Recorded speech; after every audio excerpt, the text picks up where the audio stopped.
Hi, you're watching Sipping Off the Cuff on Tequila Aficionado Media. All of our platforms on Mike Morales here in San Antonio. That young man over there is Rick Levy in San Diego. Rick. We should have worn our suit and ties because tonight we have a very special tasting of Volcán de mi Tierra. Designer tequila from Louis Vuitton. Yes. Uh, this is an interesting brand. I have heard from our tequila cognoscente, the people that know, that this particular tequila comes out of a distillery at Nome 1523. That some people who have had this tequila prior to it being acquired by Louis Vuitton. And by the way, this is the first tequila that Louis Vuitton Moet Yeah. Hennessy has ever bothered to get into, and it was like 2 years in the making. But the people who have had tequila from this small distillery say that the original brand was delicious. It was like no other, and that many of them were hoping that it didn't change flavor profiles. Well, on the other hand, we know that this brand, if you've done any reading, these guys came out late last year with a boatload of press. They've been written up on everything from Esquire to you name it, Men's Health, I guess, all these other ones. This particular brand was developed with a particular flavor profile by Ana Maria Romero Mena, who we've interviewed for our Women in Tequila series. She's one of her first interviews. She's a well-known teacher, catadora, consultant to several other brands. Maestra Tequilera. Yeah, Maestra Tequilera. And what I know about this, Rick, is that this is supposedly an agave blend of highlands and lowlands. Right. The information I found said that the Blanco was 75% lowlands agave that was cooked in your typical masonry oven. Right. And apparently they ran it through a Tahona as well Oh, to, okay. to crush the agaves and extract the juices.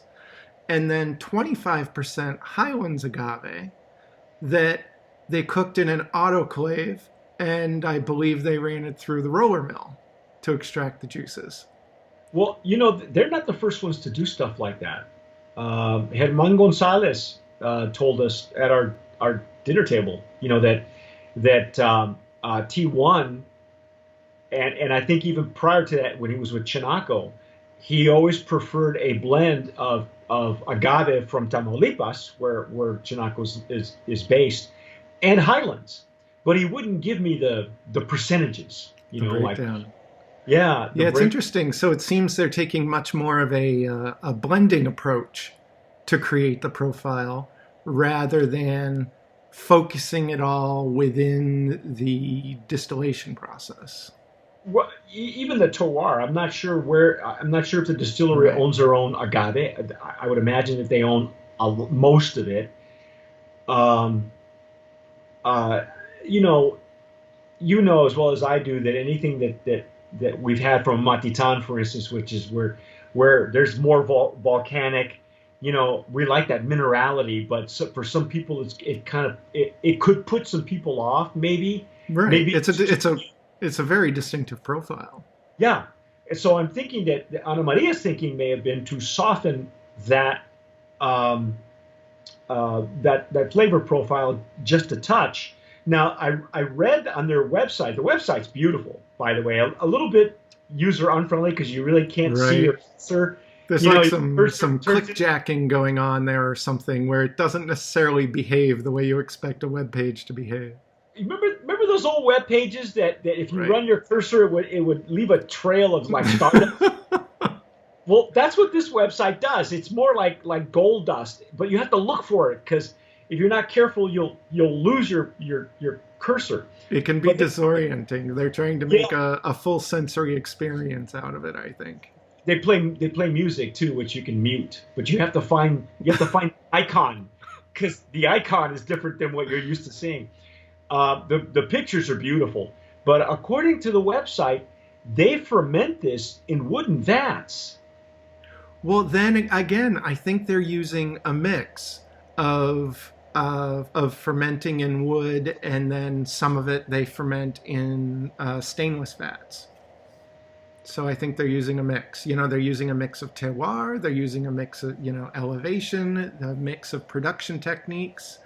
I think in some of the articles I came across where they interviewed Anna Maria, uh, she said that she went around testing the pH of soils to figure out where to pull agaves from. Yeah, yeah, yeah. I think it was Carlos Camarena that said that the iron oxide is a precursor to sugar, right? So maybe that's what she was looking for. She was looking for areas that would produce a better flavor, and I guess you do that with pH. I'm not exactly, I'm not a chemist, so I don't know, but I'd imagine that there's certainly some science behind this. Yeah. So I'm kind of excited. Of I course, imagine I would be fascinated, because how I like to, yeah, nerd dig out, down into the details and understand it all. get your And hands dirty and stuff. so, I bet I would love to just be able to pick her brain on these things and understand, the processes she was going through. But, from my end right now, it's a little bit opaque because there's no way for me to really understand, because there's so much going on. There's no way for me to really figure out how to pull it apart. Well, and I think that was the whole point, because in the past, in other sipping off the cuffs, we've had tequila. I can count one off right now. Calavera that we had that looks like a giant, skull head Pez dispenser. It's a great bottle, and it's really good tequila. But they tell you that it is also a blend of highlands and lowlands, and it's a 50-50 blend. But that was all that the material would tell you. So. And we liked it. I mean, we nominated it Brand of Promise. It was great, the beautiful packaging. I don't know what happened to it. I think with all those skull heads going through court, I think they got jammed up in that mix. So I don't know. Dan Aykroyd kind of messed it up for a lot of people. Right. But anyhow, this was something that the gentleman that made this happen, Trent Fraser. Was really nice enough. And I got to tell you, this is really funny. I get a text message from Rick, and Rick says, I just got Volcán de mi Tierra delivered by hand delivered to his door. And it's like, what? And a couple of days later, we had ours delivered, but not to my home. We have now a delivery service, an office service where they deliver everything now because we're out of town so often that it's just safer that way. And I get a phone call from a number I didn't know. Turns out they did the same thing. They use a hotshot delivery service.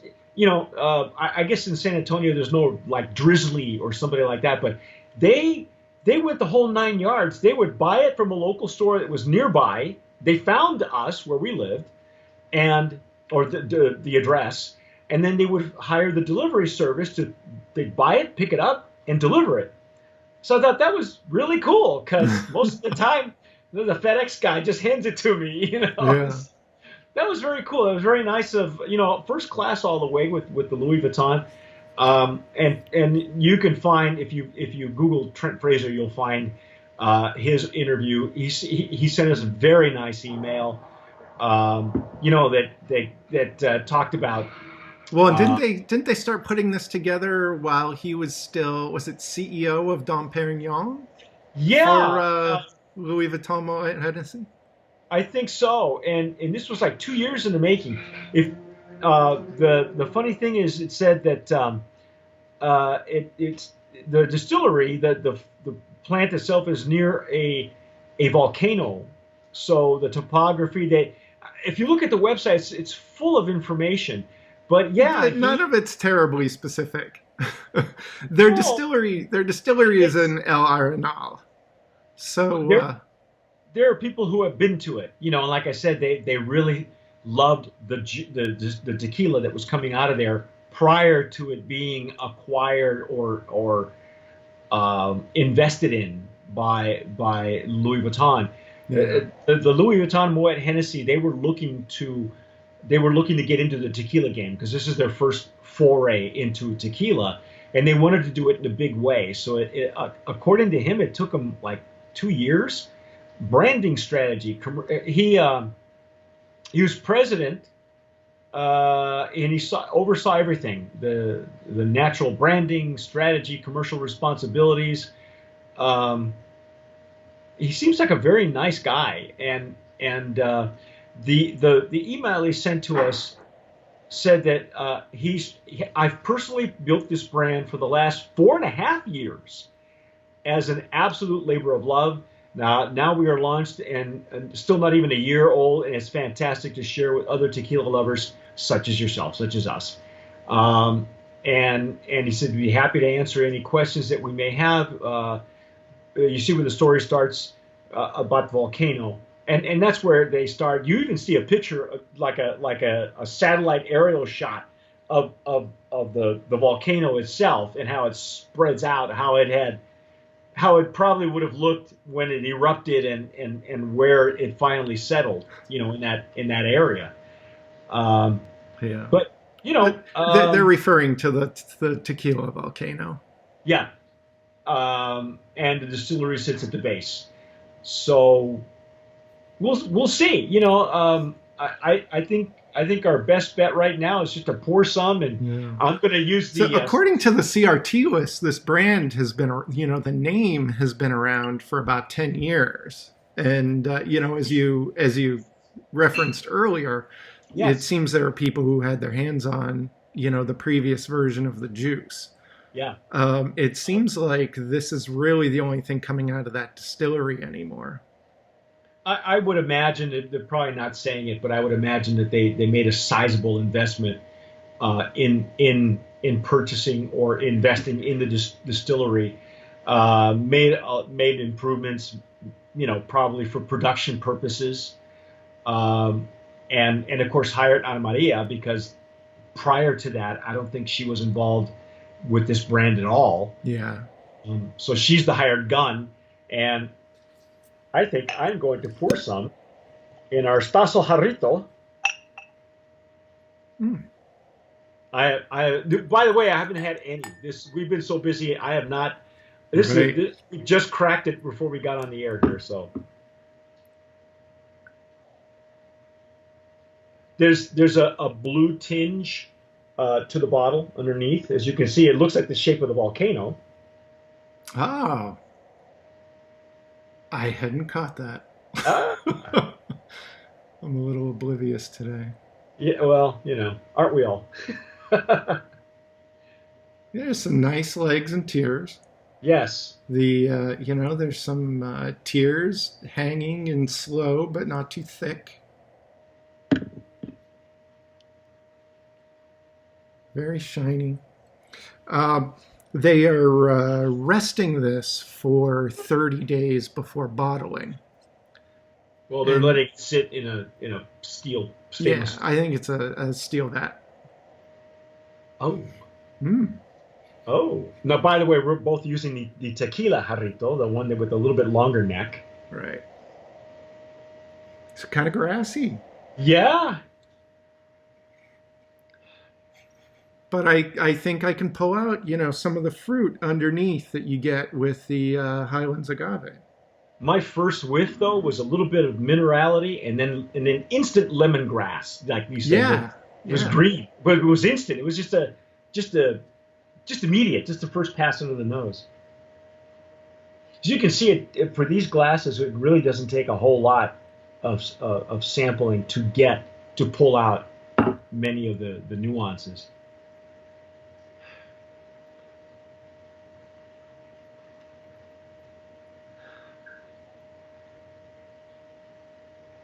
I get more vegetal now. Yeah. Yeah, it sort of went from grassy to vegetal. I can I think I'm still, picking up underneath, that 25% Highlands agave. I like to think that I'm finding it anyway. Well, you're probably getting it in the aroma Yeah. because traditionally for me, especially anything from a Matitan or in that more volcanic, what I consider more volcanic area, I can sense the minerality, but that's mostly in the intake. It's got a very clean aroma, though. It's very, very nice. It plays very, very well. They play very nicely together. Yeah, yeah.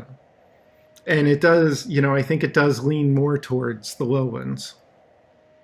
Yeah, it's really interesting. That first pass was just a hair of minerality, and then boom, there went the lemongrass, the Right. smell.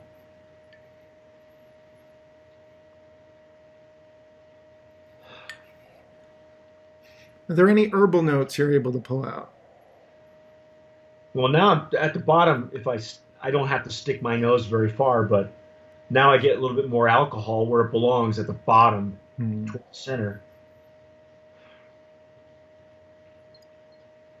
This Yeah, is definitely a Blanco that you need to let bloom because it really there's a lot of complexity in just right.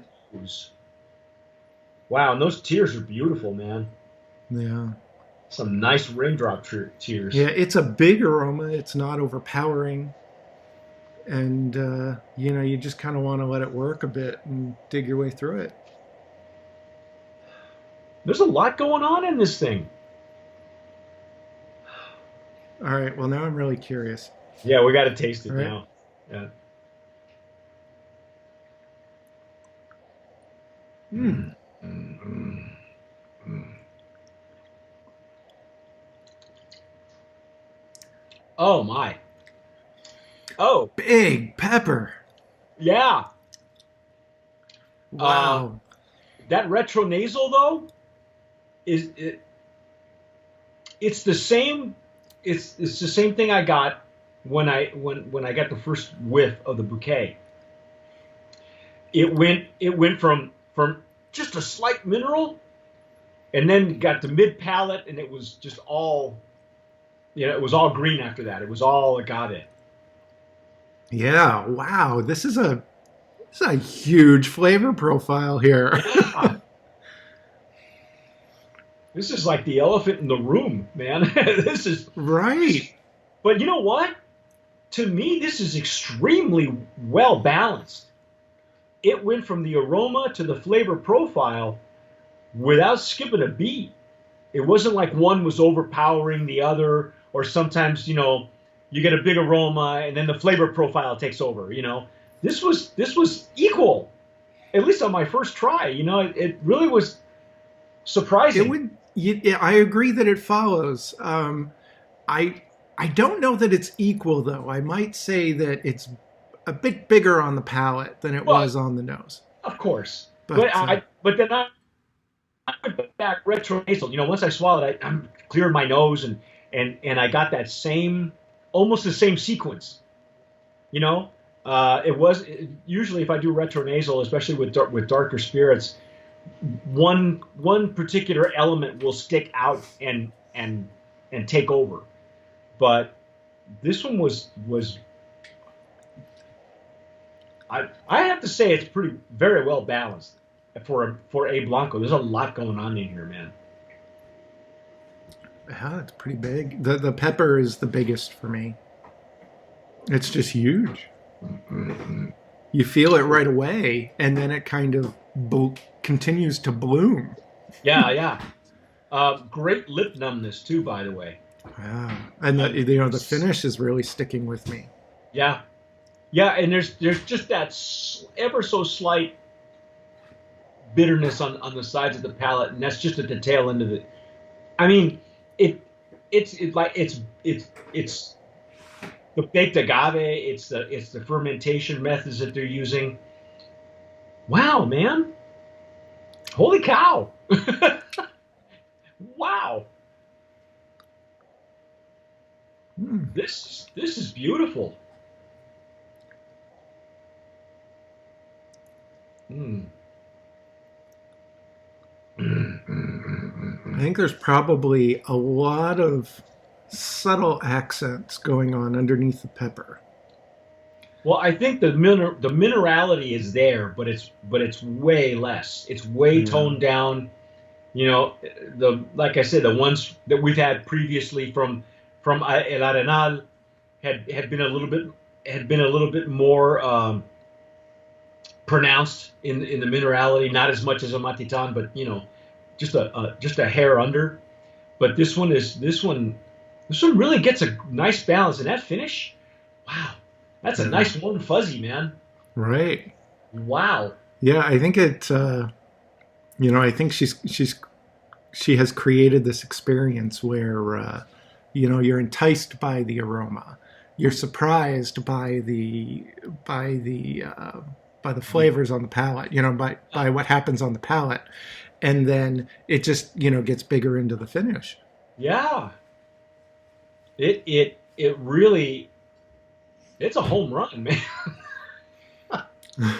This It's is really something. it's really nice, yeah, and yeah, I'm not getting a lot of sweetness, um, which is for me it's nice when I heard that the distilleries in El Arenal. I'm used to getting a lot of sweeter tequilas from that area, but But they're not as sweet as a Totonilco or something like that, where it's a little bit higher up. For me anyway, but yeah. wow. Wow. Well, what else do we know about this? Uh, Other than the process, yeah, they've so they only used a combination of champagne and rum yeasts in the fermentation. the champagne yeast. That's because I kept saying, there's parts of this tequila I that tasted familiar, but I wasn't sure. I couldn't peg it. Right. The champagne yeast is usually a trademark for like tequilas that come out of Nome 1414, or specifically the Ingeniero Solis and Espindola, the partnership that had developed the Mozart method. Do they use a Mozart method at this distillery? I don't think they do. Not that I haven't come across anything that said that. Okay, all right, but Um, yeah, the champagne use makes sense to me. so That makes here's sense. another thing I thought was interesting. The stuff I found said that they do the first distillation in a copper still and the second distillation in a stainless still. Right. Yeah. They're really taking from both sides of the spectrum. They're taking from one side of the production line and the other side of the production line, and doing it at well, at least with the agave, we know it's a 70-30 split. But Yeah. wow, man, this is and I'd love to have been in the lab to see what the 60-40, 50-50, what Right. the Because eight, it's it's all in the it's, blending. Because it's 20. I think they're creating separate distillates, and Oh, then they they're have to. blending it. Yeah. But is there an 80-20? I wonder what that tastes like, man. Because her lab, the lab where it must be a treasure trove of samples, that are labeled, 90-10. It's like beef. It's like buying Yeah. ground beef, 85, I, yeah, but I'm liking this. I really, um, do some reading on the brand. There's lots of stuff that has been written about. Um, the my Now, how did you find the price points? Because according to the article that I'm reading here, the Blanco would be somewhere in the neighborhood of 44.99. So I just hit up my usual sources. I think the MSRP was supposed to be $39.99 for the Blanco. Mm-hmm. The regular prices I found averaged about $43. The sale prices about $33.50. I found a range all the way from 55 down to 30. Wow. So, like, I know you can get this lower than $40 at like High Time, probably Zach's Old Town. those places, they compete pretty well online. The receipt, if I remember the receipt correctly, that from here in San Antonio, because when they delivered it to us, of course, all the information was there and what they actually paid for it. You can here in San Antonio, you could find them at Twin Liquors, which is surprising to me. But then again, I'm kind of glad they're not at Total Wine, or maybe you might be able to find them at Specs. I'm not sure. Actually, I But didn't find it at Specs. oh, really? Okay. Well, then they may have just working. They may just be working with Total Wine, try to keep a little bit more exclusivity instead of dumping it on the market like you would with a Total Wine. But it was about $44 for the Blanco. It was about the price that was listed in the in this article that I found. So like you said, anywhere from 30 to the full MSRP that they're asking for.